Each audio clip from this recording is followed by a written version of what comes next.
Alright, mga kaplastic, and this is me again, Big Sue, right back at it again with another content. At ito yung nagbabiral ngayon sa social media na kung saan ay yung isa sa mga membro ng SAIC ay sinita ang ambulansya na nagmamadali gawa ng ang naglabag daw sa batas trapiko na kung saan ay dumaan daw sa busway itong ambulansya na may lulan na may stage 4 cancer ang pasyente na nagdulot ng kanyang pagkasawi. Isang makitid na pag-iisip ang ginawa ng pulis na ito o ng SAIC na ito dahil sa katangahan niya ay dulot ito ng disturbing ng isang ambulansya na dapat sana ay masasalba sana ang buhay ng pasyente kung hindi niya ito ginawa. So panoorin natin kung ano ang naging dulot o naging dahilan nito. Binabatikos ngayon sa social media ang pagkapahinto sa isang ambulansya na dumaan sa EDSA busway. Ang sakay kasi na pasyenteng may cancer pumanaw matapos umanong ma-stress sa insidente. Eksklusibong nakapanayam ng News 5 si Riza Valencia. Siya ang anak ng pasyenteng sakay ng isang ambulansya na sinita kamakailan sa EDSA busway. Emosyonal niyang ibinahagi ang mapait nilang karanasan na nauwi sa pagpanaw ng kanyang ina. Kwento ni Riza, pinahinto sila ni enforcer ng DOTR Special Action and Intelligence Committee for Transportation o SAIC. Sa may bandang Santolan, papunta sana sila noon sa isang ospital para sa check-up ng kanyang ina. Ang ipinagtataka raw nila, bakit sila hinuli? Gayong may pasyente naman ang ambulansyang kanilang sinasakyan. Ang inaalala ko agad yung mother ko kasi syempre stage 4 na yung cancer niya eh. Tapos hanggang bumaba pa yung driver namin, sinabi niya yung dahilan. Pero siguro mga more than 30 minutes pa kaming, alam mo yun, naghintay. Nitong Lunes lang nang manghuli ang DOTR SAIC ng mga motoristang iligal na dumadaan sa EDSA busway. Saan ba galing kayo, kuya? Dito ko lang. Papunta kayo saan? Rizal Avenue, Pasig po. Pasig. Rizal Medical Center. Ano dapat pasyente, kuya? Bali, check up po siya ngayon eh. Na ano? Check up. Stage 4 po siya, cancer. Ang paliwanag daw sa kanila ng mga enforcer, emergency cases lamang ang pinapayagang makadaan sa busway. Hindi tulad ng mga Ay, check-up gago. na Torrentado. Hindi ba emergency yon? Kaya mo stage 4 cancer yung tao. Pag sinabing stage 4 cancer, nasa bingit na ng kamatayan yun. Hindi pa ba emergency yun? Diba dapat ang mga ambulansya considerate na yan na sa kahit anong klaseng kalsada ay pwede silang sumiksik doon o pwede silang sumingit gawa ng meron silang minamadali na talagang kailangan nilang ihabol. Yung tarantadong SAIC na yan ang nagpalala ng sitwasyon na hindi nila pinagbigyan ng tao. Anong klaseng pag-iisip yung mga yan? Diba? Sa kahit anong paraan, magkaroon kayo ng mahal sa buhay na ganyan na mangyayari. Kay emergency man yan o hindi, basta may pasyente sa loob, kailangan pa rin nilang gampanan na maihabol yan sa ospital sa takdang oras. Tapos haharangan mo lang. Napakahindurotot talaga mga Stage 4 po siya, cancer. ang paliwanag daw sa kanila ng mga enforcer, emergency cases lamang ang pinapayagang makadaan sa busway. Hindi tulad ng mga check-up na may schedule naman. Giit ni Riza na matagal nang naninirahan sa ibang bansa. Naiintindihan naman daw niya ang batas sa Pilipinas. Pero depende raw dapat sa sitwasyon. Kung siguro kung ako yung nakasakay sa ambulansya, baka pwede niyang parahin kasi ang lakas ko, ang laki ko, kayang-kaya ko. Pero sa sitwasyon ng mother ko, hindi. Matagal na akong hindi naninirahan sa Pilipinas. Isa na akong residente ng Australia. Sa pagkalitang pagkakataon, naiintindihan ko at hindi ako nagsisisi kung bakit hindi ko pinili ang Pilipinas. Kahit pakalaunay pinayagan ding dumaan ang ambulansya Tama yun. Actually, napaka-bullshit na ng bansa natin mga kaplastik eh. Sa hindi malamang dahilan na mayroon silang sinusunod na batas, pero yung batas na yun hindi nila naintindihan. Hindi nila ma-comprehend sa sarili nila na gamitan ng logic yung mga dapat gawin, na napaka-obvious naman na ambulansya yung dumaan. Hindi yan nagloloko lang sa kalsada. Napaparahin mo lang na parang nagdi-deliver lang ng soft drinks. Kaya hindi ko rin masisisi na sabi ng isang OFW man yun o si Australian citizen ba siya, na mas hindi niya, she rather not to choose a Philippines, 'di ba? Talagang wala siyang kwenta where it comes sa sistema ng bansa natin. Di kagaya sa ibang bansa, talagang ginagalang ang lahat ng sistema. Kaya hindi ko masisisi yung sinabi ng babae. sa busway. Ayon kay Riza, matinding stress daw ang naranasan ng kanyang ina na posibleng naging sanhi ng pagkamatay nito kinahapunan din ng araw na iyon pagbalik nila ng Bulacan. Na at least nakakaupo siya. Pero kung inilay namin siya, wala na sir. Binungad namin siya sa hindi na siya makagalaw, wala na. Hindi ko siya sir, sobrang grabe na yung stress niya. Yung binigay na stress sa nanay ko bago siya mawala, yun ang hindi mababawi kahit sibakin pa lahat ng kung sino man. Sa post kahapon ng sinitang driver ng ambulansya, sinabi nitong walang ibinigay na konsiderasyon sa pasyente. Nakarating ang viral post sa Department of Transportation. Dahilan para maglabas ng memo si Acting Transportation Secretary Giovanni Lopez. Sinibak sa pwesto ang hepe ng Special Operations Group ng SAIC at pagpapaliwanagin. Nilinaw rin ng ehensya na maaaring Bobo eh. dumaan sa busway ang mga on-duty na ambulansya. Ano man ang kondisyon ng pasyente. Sa kabila nito, nagsabi naman si Riza na wala silang balak magreklamo sa SAIC. Nagbabalita mula sa frontline, Gerard de la Peña. Bobo nga eh. Hindi ako naniniwalang sinibak yan. Baka pinalipat lang yan ng plantilla. Diba ganun naman yan eh. Lalo na kung malakas yan sa loob. Paniwala ka na natanggal na sa serbisyo yan. Palalayluhin nilang nila yung panahon. Pag lumamig na, sa kanan nila ngayon ibabalik yung tao. Ayan. Pinuno ng DOTR sa AIC, sinibak daw sa pwesto. Inanunsyo ng Department of Transportation o DOTR na si Secretary Giovanni Banoy Lopez ang pagsibak sa pwesto kay Special Action and Intelligence Committee for Transportation SAIC Head Raison de la Torre. Itong kupal na to. Ito ay kasunod na naging operasyon ng SAIC sa mga hindi otorisadong ambulansyang dumaraan sa EDSA busway noong Lunes. Mga kaplastik. Yan. Diba? Yan yung sinibak na hindi natin alam kung talaga nasibak. Baka pinalaylo lang, pinagbakasyon lang, hindi natin masasabi. Baka mamaya kalaunan, mga siguro after 6 months, o let's say sabihin natin gawin nating 8 months, pag medyo wala na, hindi na matunog yung issue, baka makita niya tong taong to, diba? Back to the basic na naman,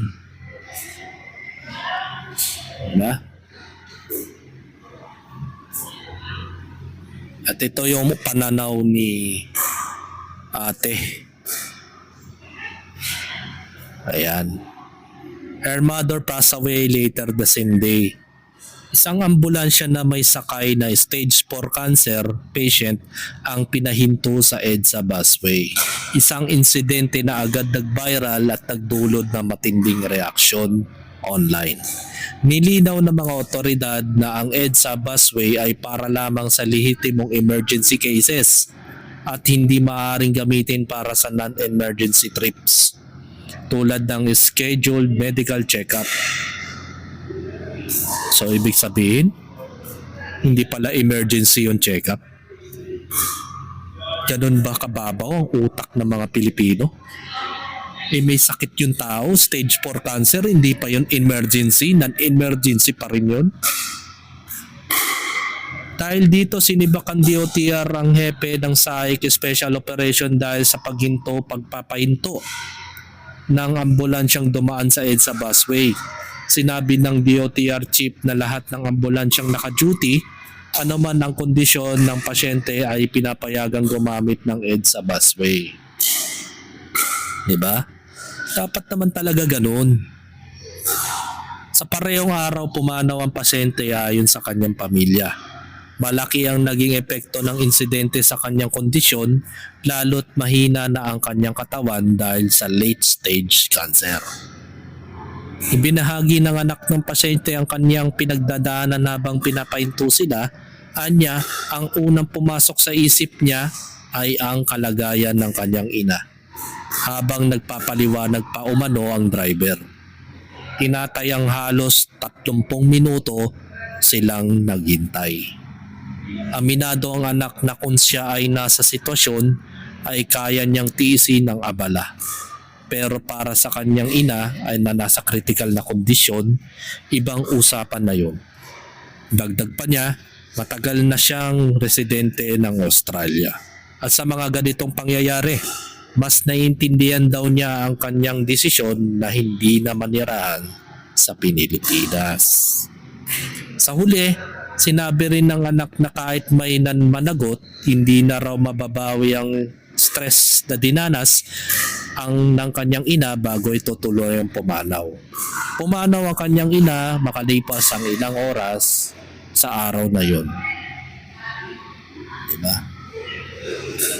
Diba laking sampal to sa Pilipinas? Nasasabihin niya na matagal na siyang residente ng Australia at sa mga ganitong pangyayari, mas naiintindihan daw niya ang kanyang desisyon na hindi na manirahan sa Pilipinas.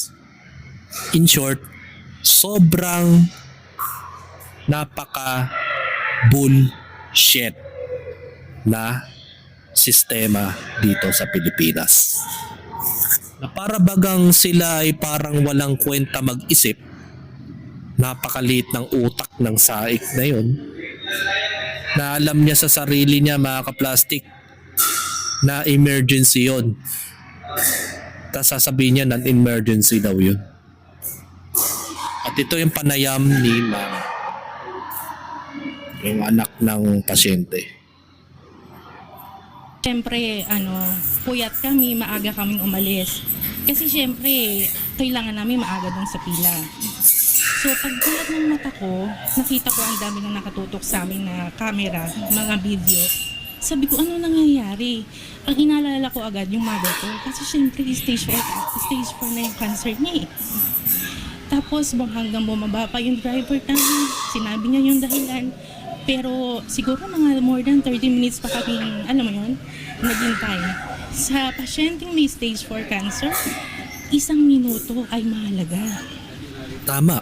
Sir, nakapag-aral naman po ako. Naiintindihan ko ang batas. Walang sinabing for emergency purposes only.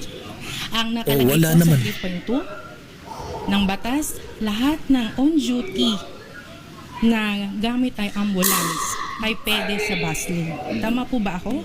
Pasensya ka na sir kasi hindi ko na ganun Bobo nga kaalam ang batas ng Pilipinas. Matagal na ako hindi naninirahan sa Pilipinas. Isa na akong residente ng Australia. Sa pagganitong pagkakataon, naiintindihan ko at hindi ako nagsisisi kung bakit hindi ko pinili ang Pilipinas. Pasensya na po. Tama. Yung binigay na stress sa nanay ko bago siya mawala, yun ang hindi nababawi kahit sibakin pa lahat ng kung sino man. Sir, kung makikita mo yung nag-viral na post ng aming driver ng ambulance, the picture defines itself, it speaks itself. You know, hindi ko na kailangan sabihin na nag-aagaw buhay yung nanay ko. Tingnan niyo yung picture. Kung siguro kung ako yung nakasakay sa ambulansya, baka pwede niyong parahin kasi ang lakas ko, ang laki ko, kayang-kaya ko. Pero sa sitwasyon ng mother ko, hindi. Diba? So yun nga, kung tama ang pagkakaintindi ko, nakapag-aral naman ako, kaso nga lang matagal na ako hindi naninirahan sa Pilipinas, pero hindi ibig sabihin na hindi ako nag-contribute ng batakan ng buwis. Kahit sa transaction, isang milyon ang pinadala ko. Kasi nga alam ko yung sitwasyon. So, ibig sabihin ko, sir, sa mga ganitong pagkakataon, na-realize ko na tama ang desisyon ko na hindi piliin ng Pilipinas.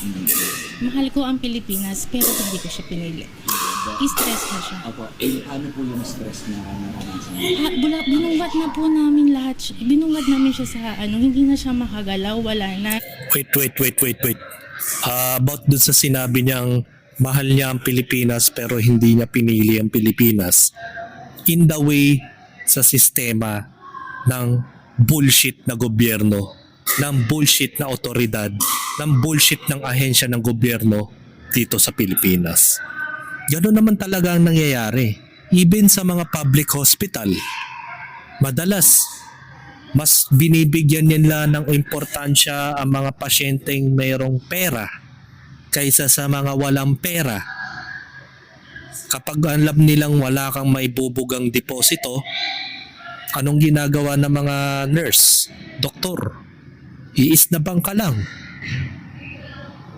Diba? Hahayaan ka lang nilang mamilipit sa sakit doon na nag-uumiyak ka na doon sa sulok, hindi ka nila bibigyan ng first aid treatment. Bahala ka dyan mamilipit hanggang mawalan ka ng malagotang ka ng hininga, basta pag wala kang pandeposito, todas ka. Ganito kaganda ang sistema dito sa Pilipinas, mga kaplastik. And that's the reason why na hindi niya, kaya nasabi nito ni ma'am na hindi na niya interested na manirahan dito sa bansang ito. Kasi alam mo yung pinaka-metaphor ng kanyang phrases, yung mga sinabi niya na mas nanaisin niya tumira sa Australia. Alam mo kung bakit? Yung seguridad ng kanyang kalusugan, hindi niya sigurado. Hindi niya sigurado yun. Pag tumanda si ma'am dito sa Pilipinas, hindi niya alam kung ano ang maaaring mangyari sa kanya. Lalo na kung ang batas trapiko hindi nga nila alam. Haharangin mo yung ambulansya. For what? Nagkaroon ng traffic violation? Walang pinagbigyan tao? Alam mong emergency yun. Wala namang nakasulat sa batas na porket hindi nagwangwang ang ambulansya na hindi na po tinatawag na emergency yun. Hindi daw saklaw. Pasyente po yung nasa loob eh. Naiintindihan mo yung logic? Stage 4 cancer, naghahabol na makapasok sa ospital sa takdang oras, tapos haharangin mo at ang dami mong sinasabi hanggang umabot ng 30 minutes. Bandang uli, palalayasin nyo na kung kailan naghihingalo yung tao. Yun ang rason kung bakit sinabi ni ma'am na hindi niya pipiliin ang Pilipinas. Yun ay dahil sa pangit na sistema ng gobyerno. Kung paano nila trinit yung tao na parang ang baba nila when it comes sa serbisyo. Diba? Tandaan mo yung mga taga-saik na yan, tayo ang nagpapasweldo sa kanila. Saan nanggagaling yung pera? Sa buwis natin, mga kaplastik. Hindi sila magiging ganyan kung hindi natin pinapasahuran itong mga hindorotot na to. Tapos gaganyanin nila yung ambulansya na kung saan may stage 4 cancer yung tao. Haharangin nila nang dahil lang sa kanilang batas. Hindi nila naunawaan ang sitwasyon ng tao. At nag-cause pa yun ng stress at trauma na pwedeng kasuhan ni ma'am yun, mga kaplastik, kasi nakapatay sila ng tao eh. Diba? Pero alam ko na wala nang balak magsampa ng kaso itong si ma'am. Kasi mas gugustuhin na nga lang niya na tumanda sa Australia. Kasi napakaganda ng sistema sa ibang bansa, natural. Tayo lang naman ng bansa natin na sobrang bulok ang sistema eh. 'Di ba? Sino magugustuhin na dito manirahan ng mga Pilipino? Na kung halimbawa naka-experience ka naman na sa ibang bansa na magagandang treatment, tapos pupunta ka pa dito? Kahit naman ako, kapag naranasan kong mamuhay sa ibang bansa, hindi na ako babalik dito, mga kaplastik. Napakaganda mamuhay sa ibang bansa kung saan talagang tinatrato nilang tao, mga mamamayan nila ron. Siya pinili. Stress na siya. Opo, yung paano po yung stress na naranasan niyo? Binungad na po namin lahat. Binungad namin siya sa hindi na siya makagalaw, wala na. Hindi ko siya sir. Sobrang grabe na yung stress niya. Nadagdagan pa dahil doon. Kasi syempre, ikaw ba naman ako na nakakaintindi ng media? Sinasya ka kasi pagmulat ng mata ko, nakatutok na sa amin yung mga video, yung mga camera. Tapos bumaba pa yung driver namin. Kaya si mother ko, siya yung naka-wheelchair, siya yung mismo nakaharap. Ako, nasa side pa ako. So, mas kita niya yung nangyayari. Okay, so meaning bago yung incident na yun, nakakalakad mo. At least nakakaupo siya. Pero nung inuwi namin siya, wala na sir. Ganyan na siya. Makikita niyo po sa picture. Ang check-up niya doon, ito, may check-up niya, walang any procedure. Wala po. Check up lang po yun. Pero, yun nga, stage 4 cancer. Kahit nasabihin mo na emergency, batas ay batas. You know? Pero ang buhay ang mas mahalaga. Kasi wala kami binayolate na rule.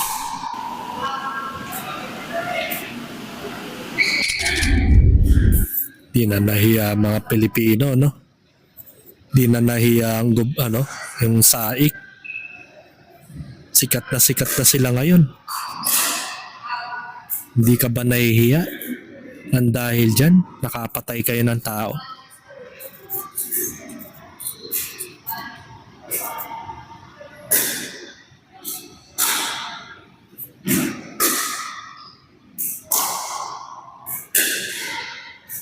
And sabi ni Sally, ambulansya yan, emergency, why not? Law is law, but there is always an exemption. Mother Teresa of Calcutta is better to be kind than to be right. Di ako nagsisisi kung bakit hindi ko pinili ang Pilipinas. Sobrang bigat ng yung sentence na yan, mga kaplastik. Ibig sabihin lang nun, kinahihiya niya na maging isang Pilipino. True po yan, kung may pagkakataon lang talagang makapag-ibang bansa kami ng asawa at anak ko, sasama ko na din ang mama ko, mas pipiliin ko magpaalipin sa ibang bansa kaysa dito sa Pinas. Sa panahon ngayon, ang hirap mahalin ang Pilipinas. Dahil puro magnanakaw ang ating gobyerno. Dahil mga demonyo, mga nasa Malacanang na wala nang ginawa kundi magnakaw. Sabi nga ni Lori, kaya ako nagsisikap at maging stable ako dito sa abroad, dadaling ko ang mga anak ko at dito na kami maninirahan. Parang tama lang na nakalimutan ko na ang panatang makabayan at salitang iniibig ko ang Pilipinas. Di ba pansin nyo, wala na tayo naririnig na ganon. Di ba dati, panahon ng 90s, inaaral ng mga estudyante ang panatang makabayan. Iniibig ko ang Pilipinas. Bullshit ka. Diba, wala nang ganun mga kaplastik.